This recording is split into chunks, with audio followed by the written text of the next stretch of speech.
नमस्कार फ्रेंड्स, एक बार फिर से ग्राफ एजुकेशन एकेडमी के इस वीडियो प्लेटफॉर्म पर मैं आप सभी का स्वागत करता हूं। आज हम पढ़ने जा रहे हैं टाइप ऑफ फंक्शंस और नंबर ऑफ फंक्शंस यानी कार्डिनलिटी ऑफ फंक्शंस के बारे में। पिछले क्लास में हमने जाना था कि फंक्शंस और फंक्शंस की डेफिनेशन और उसके नोटेशंस के बारे में पढ़ा था, जहां हम पढ़ रहे थे basic fundamentals of group theory. Group theory के लिए जो बेसिक फंडामेंटल आवश्यक हैं, जिनमें सेट, रिलेशन और फंक्शंस की चर्चा हम कर रहे थे, जहां सेट और रिलेशंस के बारे में अपन पिछले 3 अध्याय में पढ़ चुके हैं और चौथे और 5वें अध्याय के अंदर हम पढ़ रहे हैं किसके बारे में, फंक्शंस के बारे में। तो कल हमने चर्चा की थी कि फंक्शंस क्या है और फंक्शंस की डेफिनेशन और उसके नोटेशंस के बारे में चर्चा की थी। आज कार्डिनलिटी ऑफ फंक्शंस और टाइप ऑफ फंक्शंस की चर्चा करते हैं। तो पहले ये चर्चा करते हैं कि किसी एक सेट ए से बी में बनने वाले फंक्शनों की संख्या कितनी होगी और वो किस किस प्रकार की होगी। तो आज का पहला टॉपिक नंबर ऑफ फंक्शंस, फंक्शनों की संख्या। नंबर ऑफ फंक्शंस, फलनों की संख्या। समझे, देखें। फॉर एग्जाम्पल एक सेट ए है और एक सेट बी है।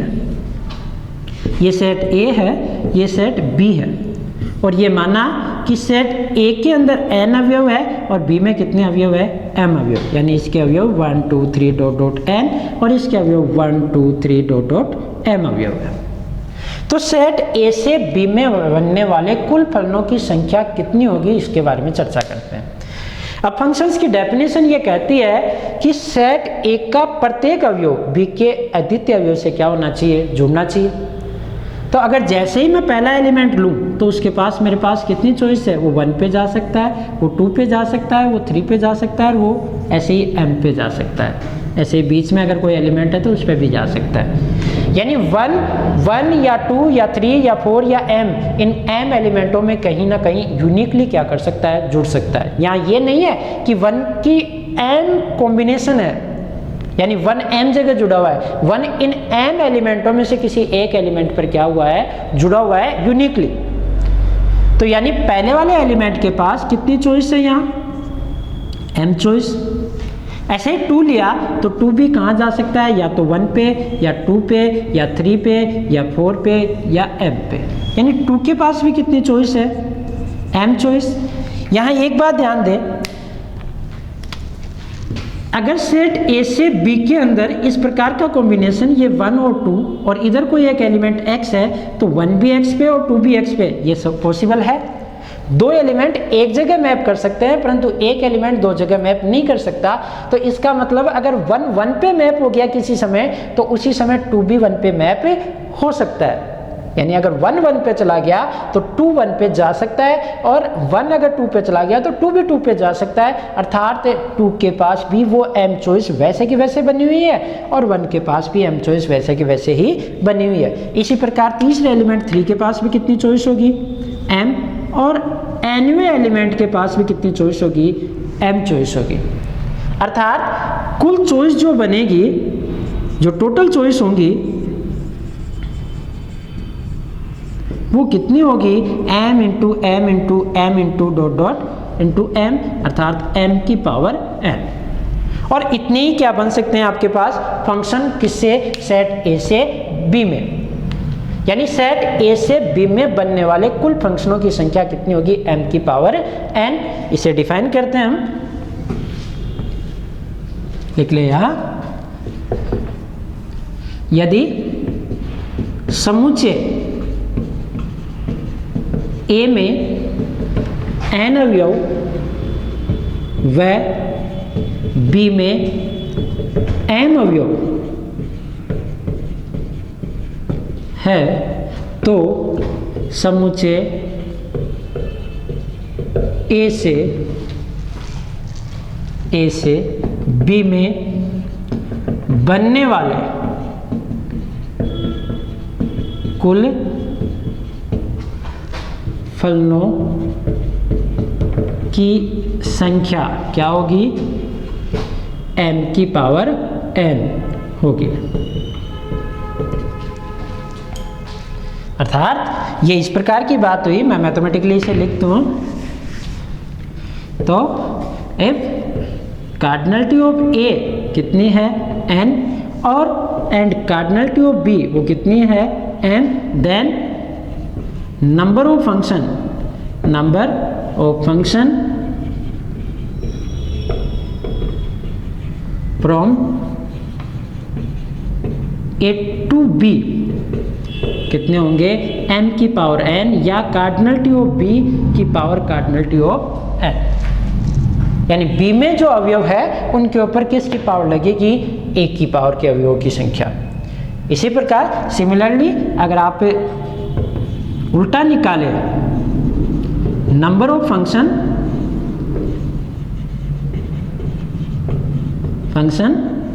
From b to a, b से a में बनने वाले फंक्शंस की संख्या कितनी होगी, n की पावर n, यानी उल्टा कि कार्डिनलिटी ऑफ a की power cardinality of b। a से b में कितने होंगे m की पावर n, और b से a में अगर आपने b से a में देखा तो उनकी संख्या कितनी होगी n की पावर m। राइट कर लिए ये विथ डायग्राम, लिख लिया। आगे देखें, एक एग्जाम्पल से चर्चा करते हैं कि किसी सेट a से b में कुल कितने कैसे कैसे फंक्शन बन सकते हैं। जैसे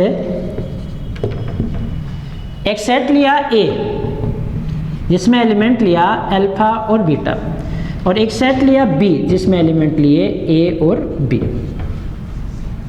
दोनों में सेम एलिमेंट ले रहा हूं, यानी a से b में और b से a में बनने वाले फलनों की संख्या 2 की पावर 2 कितनी होगी 4, यानी कार्डिनलिटी ऑफ a कितनी 2 और कार्डिनलिटी ऑफ b भी कितनी 2। देन नंबर ऑफ फंक्शन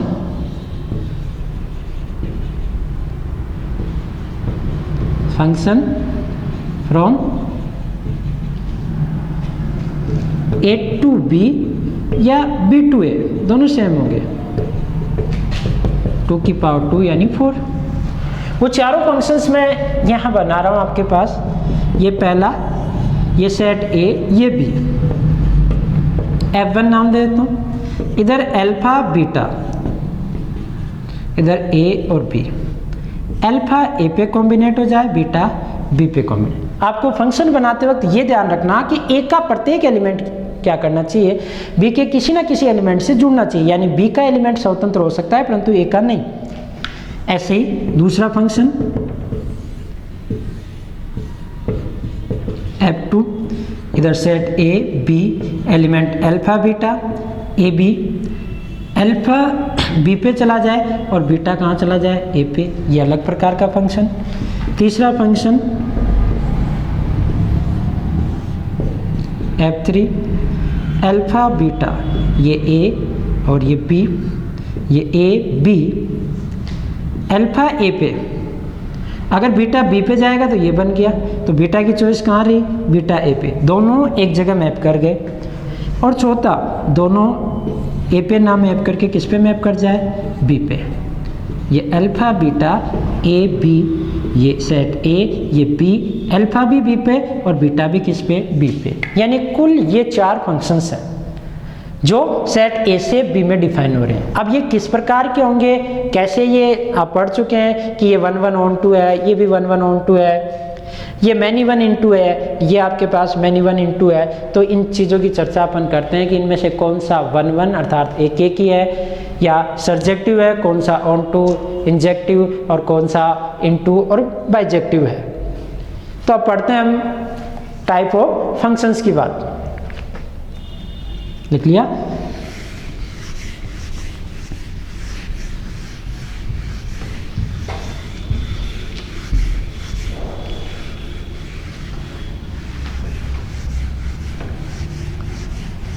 तो अब हम चर्चा करते हैं कि टाइप ऑफ फंक्शंस जो ग्रुप थ्योरी के लिए आवश्यक हैं, उन फंक्शनों की टाइप्स के बारे में अपन यहाँ अध्ययन कर रहे हैं। टाइप ऑफ फंक्शंस,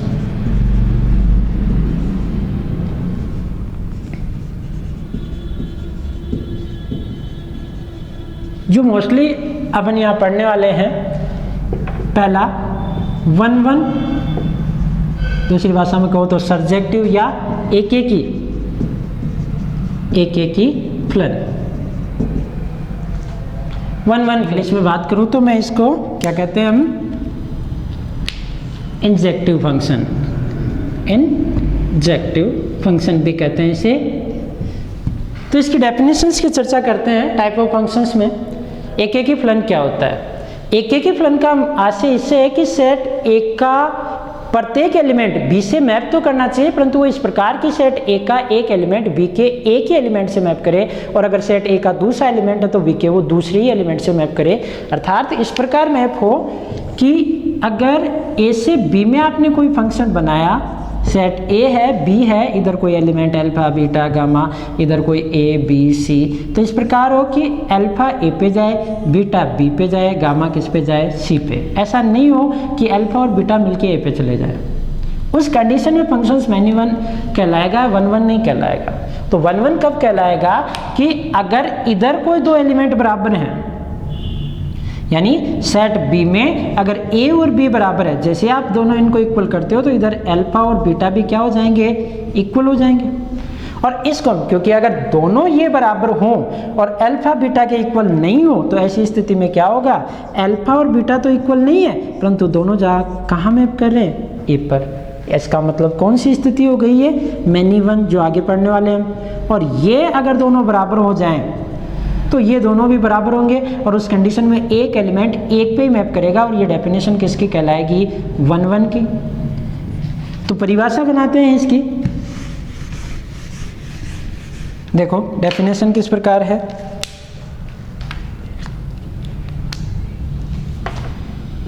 समुच्चय ए से बी पर एक बी पर परिभाषित एक फलन f ए टू बी एकेकी फलन कहलाता है, एकेकी फलन कहलाता है यदि ए के अलग अलग अवयव बी के अलग अलग अवयवों से अलग अलग अवयवों पर प्रतिचित्रित हो या जुड़े हो, प्रतिचित्रित हो। बिल्कुल सिंपल सी साधारण भाषा में मैंने लिखा है।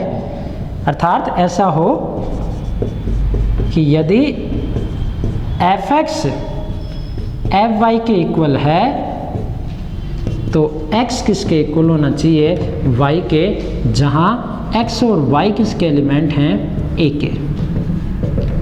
x और y किससे उठाए गए हैं, डोमेन से, और यदि f(x) fy के इक्वल है तो x किसके इक्वल होना चाहिए, y के। फॉर एवरी नहीं है f(x) fy, क्योंकि आपका जो कोडोमेन है उसका एलिमेंट स्वतंत्र हो सकता है। तो ये और ये आप पहले पढ़ चुके हो कि यदि x is equal to y हो देन f(x) बराबर fy आप चेक करते थे, तो ये किसकी डेफिनेशन थी, फंक्शंस के वेल डिफाइन होने या फंक्शंस को डिफाइन करने की। जबकि इसका जस्ट उल्टा, ये डेफिनेशन किसको डिफाइन करती है, फंक्शंस के एक होने के लिए। तो डेफिनेशन ये है, ना कि ये।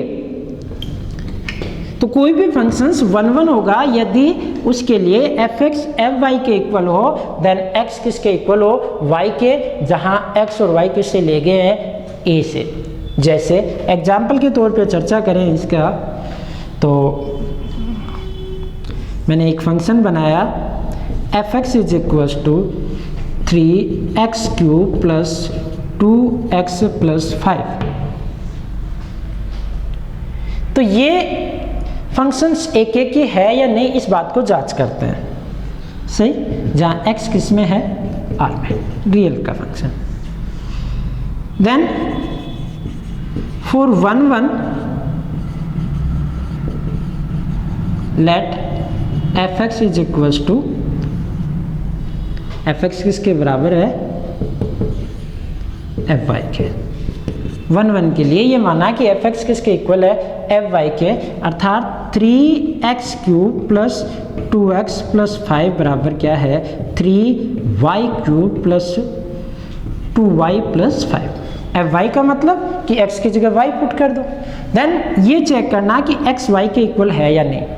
5 बोथ साइडेड कैंसिल आउट हो गया, आपके पास बचा 3x³ प्लस 2x और इधर बचा 3y³ प्लस 2y। यहाँ से x कॉमन आता है और 3x² प्लस 2 और यहाँ से क्या कॉमन आएगा y, यहाँ से 3y² प्लस 2 और यहाँ से आपको एक चीज़ मिलती है कि x बराबर क्या है y, या यदि x y के इक्वल नहीं है, आप यहाँ एक बात ध्यान दें, x y के इक्वल होता है तो x² y² भी इक्वल होता है, पर उल्टा सत्य नहीं है। x² y² के इक्वल हो तो x y के इक्वल हो कोई जरूरी नहीं है। यानी जैसे -2 का स्क्वायर और 2 का स्क्वायर इक्वल होते हैं, पर -2 2 के इक्वल नहीं होता। तो ये तो आवश्यक नहीं है, पर ये सही है कि x y के इक्वल है और x³ y³ के इक्वल है। अगर विषम पावर का है देन ये भी सही है कि x किसके इक्वल है y के। क्यों? क्योंकि ये तब भी अगर यहाँ -2 का क्यूब करोगे तो -8 आएगा और 2 का क्यूब करोगे तो +8 आएगा, वो बराबर नहीं आएंगे। अगर विषम पावर है और रियल में है एलिमेंट्स तो आपके पास x³ y³ के इक्वल कभी होगा जब x किसके इक्वल होगा y के, और यहाँ से आपको x बराबर y मिल रहा है तो ये फंक्शंस कैसा हो गया आपके पास, ये भी इक्वल हैं और ये भी इक्वल है। तो यहाँ से क्या हो गया f इज 1 1। यानी ऐसे फंक्शंस जिसमें डोमेन का अलग अलग एलिमेंट को डोमेन के अलग अलग एलिमेंट से ही मैप हो तो वो फंक्शन कैसा कहलाता है 1 1। जैसे और वेन डायग्राम से मैं आपके उदाहरण बनाऊं तो एक फंक्शन बनाया f, कुछ फंक्शंस बना रहा हूं मैं f1, आपको जांचना है कि इनमें कौन कौन सा 1 1 है। ये अल्फा बीटा गामा, ये x y, दूसरा एक ये फंक्शन बनाया f2 जिसमें एलिमेंट ले लिया a b c, इधर ले लिया 1 2 3 4, एक एलिमेंट ले लिया इधर 1 2 3 5, इधर ले लिया 2 3, ये f3। ये 3 एग्जाम्पल लिए और इनको मैप इस प्रकार करवाया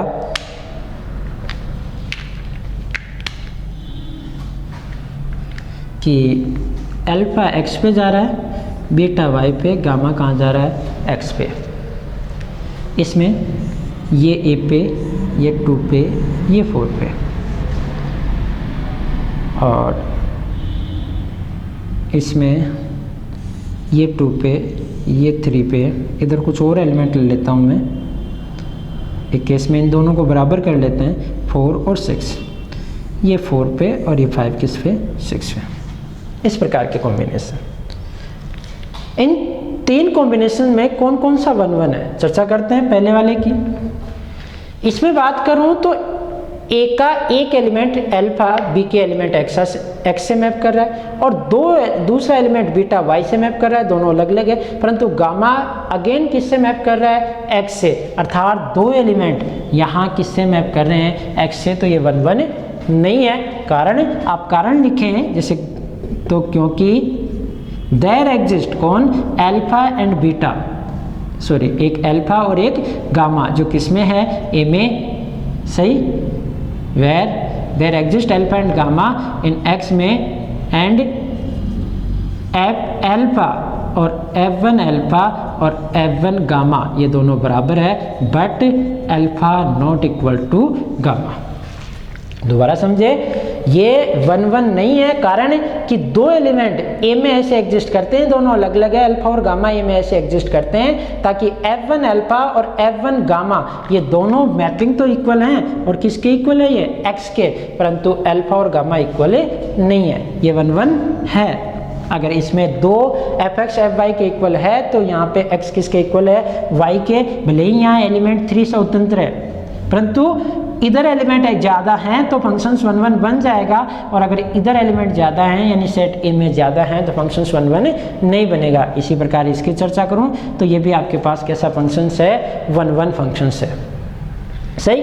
तो इस प्रकार ये फंक्शंस क्या होते हैं, 1 1। आपको किसको ध्यान रखना है, ये मोस्ट इंपॉर्टेंट डेफिनेशन जो अपने को काम आएगी जब हम होमोमॉर्फिज्म पढ़ेंगे। तो यहाँ पढ़ेंगे कि 1 1 होमोमॉर्फिज्म, ऑन टू होमोमॉर्फिज्म, इन बातों की चर्चा करेंगे। तो 1 1 होमोमॉर्फिज्म सिद्ध करने के लिए फंक्शंस के इस डेफिनेशंस को कहाँ लेंगे, अपन काम में लेंगे, समाकारिता के अंदर। समझ गए कि सेट ए से बी में कोई भी फंक्शंस एक ही फंक्शन कहलाता है यदि सेट ए का अलग अलग अवयव बी के अलग अलग अवयव से क्या हो, संबंधित हो या जुड़ा हुआ हो। अर्थात यदि दो मैपिंग आप इक्वल करते हो तो उनके इंडिविजुअल एलिमेंट भी क्या होने चाहिए, इक्वल होने चाहिए। कर लिया राइट। ये भी आपके पास एक ही है और ये भी एक ही था और वो फर्स्ट नहीं था।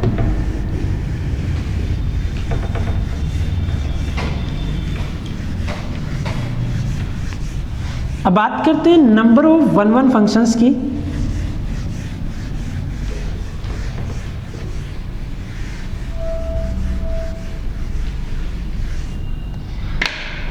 नंबर ऑफ 1 1 फंक्शंस की।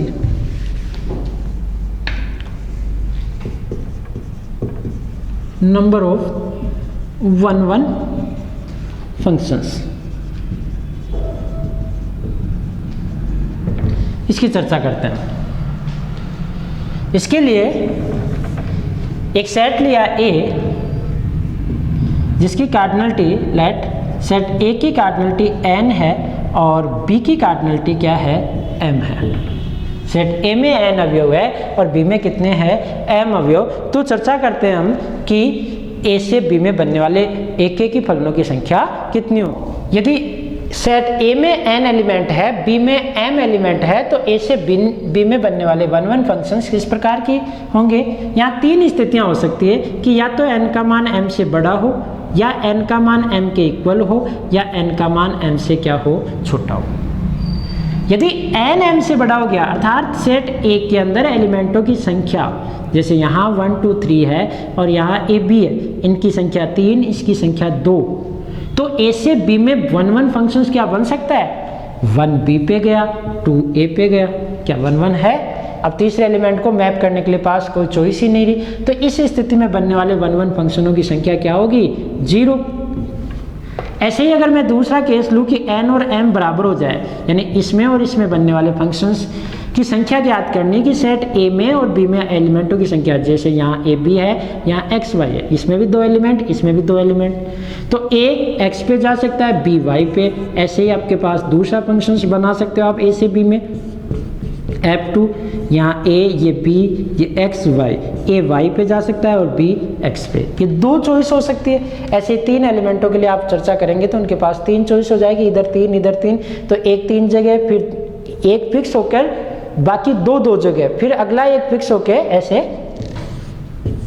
कि आपने एक फंक्शन बनाया, इधर एलिमेंट है 1 2 3, इधर है A B C, तो 1 एक जगह फिक्स हो गया A पर, अब 2 C पे चला गया, 3 B पे चला गया, और यही इसी प्रकार एक बार फिर बनेगा, ये F1 F2 1 2 3, ये A B C, तो 1 A पे, 2 B पे और 3 किस पे, C पे।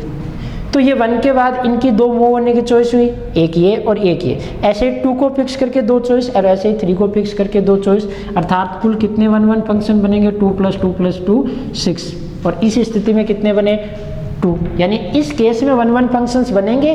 2 है तो 2 फैक्टोरियल, 3 है तो 3 फैक्टोरियल, 4 है तो 4 फैक्टोरियल, यानी बनने वाले फंक्शनों की संख्या n फैक्टोरियल या m फैक्टोरियल, दोनों बराबर होंगे। और तीसरा केस, जब n में एलिमेंटों की संख्या कम हो जाए और m में एलिमेंटों की संख्या क्या हो जाए, ज़्यादा, यानी इधर एलिमेंट कम हो, ये आपके पास सेट A है, इधर एलिमेंट 1 2 है और इधर A B C है, तो यहाँ ये सेट A ये B, इस एक के पास ये चॉइस है, एक B पे जा सकता है और एक C पे जा सकता है, 3 चॉइस है, यानी 3 में 2 चॉइस अर्थात 3p2, और क्रम का यहाँ महत्व है, तो ये क्या हो जाएगा 3p2।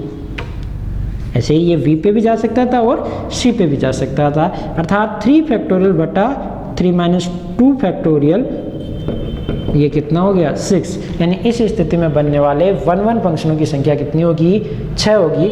तो इन्हें मैथमेटिकली लिख लेते हैं हम।